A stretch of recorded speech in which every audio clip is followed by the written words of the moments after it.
T20 world cup के super 12 का जो दूसरा मुकाबला है वो मुकाबला है the battle of defending champion. एक है डिफेंडिंग चैंपियन T20 फॉर्मेट का, दूसरा है डिफेंडिंग चैंपियन 50 ओवर फॉर्मेट का। तो इस पर हम चर्चा करेंगे और हमने इसे नाम दिया है मौका मौका। आप अक्सर इसको भारत पाक के साथ जोड़ते हैं, लेकिन यहां पर भी मौका है। क्या है वो, आगे हम आपको बताएंगे। आप देख रहे हैं ESPN Cricinfo T20 time out.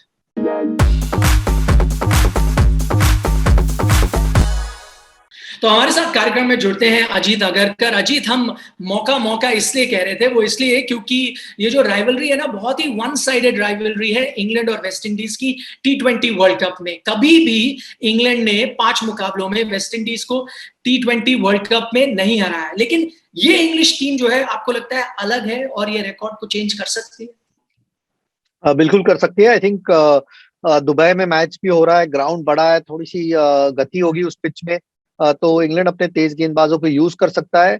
और एक्सप्लोसिव बल्लेबाज भी उनके पास, इसके बावजूद के बेन स्टोक्स यहाँ नहीं है या जोफ्रा आर्चर नहीं है, ये फिर भी एक अच्छी इंग्लैंड टीम है। और वेस्ट इंडीज का फॉर्म फॉर्म तो नहीं, जो 2 वार्म अप में परफॉर्मेंसेज रहे थोड़े से क्वेश्चनेबल है, लेकिन हमें पता है कि T20 क्रिकेट आते ही, मेन मैचेस आते ही वेस्ट इंडीज कितने डेंजरस हो जाते हैं। तो एक अच्छा मुकाबला है और इम्पोर्टेंट मुकाबला रहेगा, क्योंकि सिर्फ 2 टीमें ग्रुप से आगे जाती है सेमीफाइनल।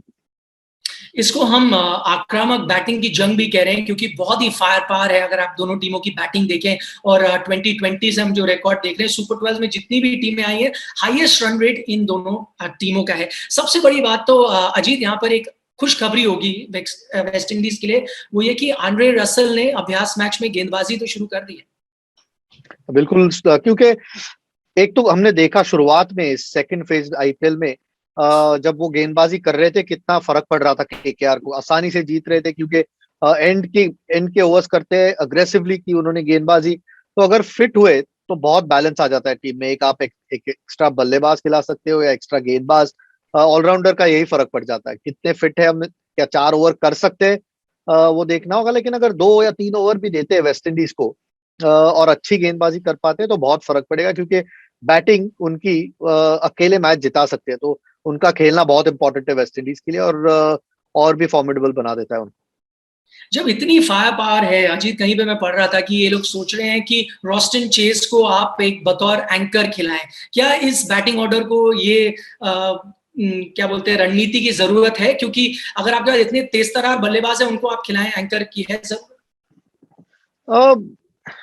क्या 11 पिक करते हैं उसके ऊपर निर्भर करेगा। क्या क्रिस गेल शुरुआत करते हैं, नहीं करते? निकोलस पूरन है जो इतने पोटेंशियल होने के बावजूद अभी तक हमने देखा नहीं है कि उनकी कंसिस्टेंसी है। तो अगर किसी एक बल्लेबाज को ऐसे बाहर उन्होंने रखा तो जरूर उनकी जगह बनती है, क्योंकि गेंदबाजी भी करते हैं और एक यूजफुल गेंदबाज हो सकते हैं। तो डिपेंड करेगा कि 11 क्या खिलाते हैं, क्योंकि अगर डिसाइड किया उन्होंने कि सारे एक्सप्लोसिव बल्लेबाज चाहिए तो वो उस तरीके से भी खेल सकते हैं वेस्ट इंडीज, क्योंकि उनके पास उतने विकल्प है।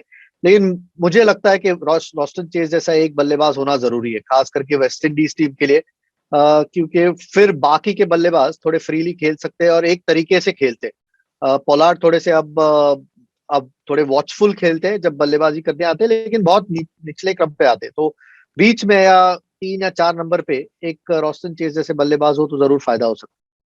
इंग्लैंड की बैटिंग के बारे में बात करते हैं। नंबर 3 पर आप मलान को देखेंगे या मोइन अली, और आंकड़े ये दर्शा रहे हैं, मोइन अली हमने देखा आईपीएल में अच्छे फॉर्म में, अगेंस्ट स्पिनर्स उनका स्ट्राइक रेट रहता है 165, मलान का इतना अच्छा नहीं है 127, वो अमंग्स द लोएस्ट है किसी भी मिडिल ऑर्डर बल्लेबाज के लिए। क्या देखना चाहेंगे मोइन अली को? आई थिंक इसके बावजूद कि मोइन अली ने यूएई में उतना अच्छा नहीं किया आईपीएल में, लेकिन एक अलग रोल निभा सकते हैं 3 नंबर पर। मलान ने भी रन जरूर बनाए इंग्लैंड के लिए, लेकिन मोइन अली जब अच्छा खेले तब सीएसके मैचेस जीत रही थी। और उस तरीके की बल्लेबाजी करते हैं, खास करके जब फील्ड अंदर हो, स्पिन के खिलाफ अच्छा खेलते हैं, तो जरूर आना चाहिए 3 नंबर पर। क्योंकि 7 नंबर पर आई थिंक थोड़े से वेस्टेड है, ऐसा मेरा मानना है कि जिस तरीके का उनका गेम है, पावर गेम है नहीं। तो अगर विकेट गिरती है जल्दी तो मोइन अली को 3 नंबर पे जरूर खेलना चाहिए। सलामी बल्लेबाजी के बारे में आप क्या कहेंगे? मैं यहाँ पर खासतौर पर जेसन रॉय की बात कर रहा हूँ। अभ्यास मैच में अच्छे फॉर्म में नहीं नजर आए, आईपीएल में हमने थोड़े बहुत संकेत देखे, लेकिन उतना अच्छी लय में नहीं नजर आए। क्या यहाँ पे सोच सकती है इंग्लैंड वापस आप जाएं बेस्टो बटलर के साथ ओपन करें, फिर आप मिडिल ऑर्डर में लिविंगस्टन मलान मोइन सबको पैक कर सकते हैं? नहीं, आई थिंक जेसन रॉय बहुत ही डेंजरस बल्लेबाज है। आई डोंट, एक दो फेलियर्स और जिस तरीके से वो खेलते हैं आपको दो तीन फेलियर्स आने ही, या एक दो फेलियर्स कहीं ना कहीं टूर्नामेंट में आने ही है, लेकिन मैच विनर है। जिस दिन खेलेंगे अकेले मैच जिता देंगे इंग्लैंड को, उतनी क्षमता है उनमें। और आईपीएल में भी हमने देखा एक बहुत अच्छी इनिंग्स खेली थी उन्होंने जब टीम में वापस आए थे तब। और कंडीशंस पता है अब कैसी है यूएई में।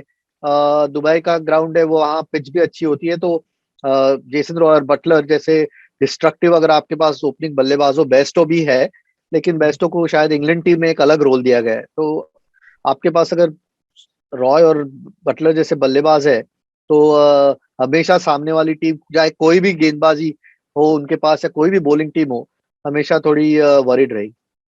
आखिरी में जानना चाहेंगे दोनों टीमों की, जैसे हमने बात की दोनों के पास एक्सप्लोसिव बैटिंग लाइनअप है, अच्छे खासे तेज गेंदबाज भी हैं, क्या फर्क दोनों में आता है जहां स्पिनर्स की बात होती है? क्योंकि इंग्लैंड के पास है आदिल रशीद, मोइन अली हैं, वेस्ट इंडीज के मैं देख रहा हूं सारे जितने भी स्पिनर्स हैं उनके कंबाइंड टोटल 23 विकेट है T20 आई में, और बाकी सब टीम में कम से कम एक ही स्पिनर है जो 23 से ज्यादा T20 आई में ले सकता है। तो अनुभव की कमी तो बहुत साफ झलक रही है यहाँ पर स्पिन डिपार्टमेंट।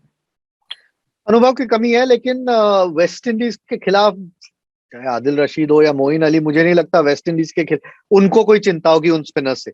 क्योंकि अगर पिच अच्छी हुई, पिच मुश्किल हो और गेंद फंस रही हो तो बात अलग है। लेकिन जितनी पावर उनके पास है उनको फर्क नहीं पड़ता कि स्पिन गेंदबाज कैसे कर रहे हैं। तो इंग्लैंड के तेज गेंदबाज शायद उनको तंग जरूर कर सकते हैं, लेकिन स्पिन गेंदबाजों से उतना फर्क नहीं पड़ेगा वेस्ट इंडीज की जिस तरीके की बल्लेबाजी है। तो अनुभव कम होगा वेस्ट इंडीज के स्पिन गेंदबाजी में, लेकिन एक यूनिट की तरह गेंदबाजी करते हैं। और उनकी बॉलिंग जरूर एक वरी है, इंग्लैंड की थोड़ी सी ज्यादा ताकत है इंग्लैंड की गेंदबाजी में, और शायद वहां उनको एज मिलेगा। तो आप देख रहे थे ESPN cricket info T20 time out.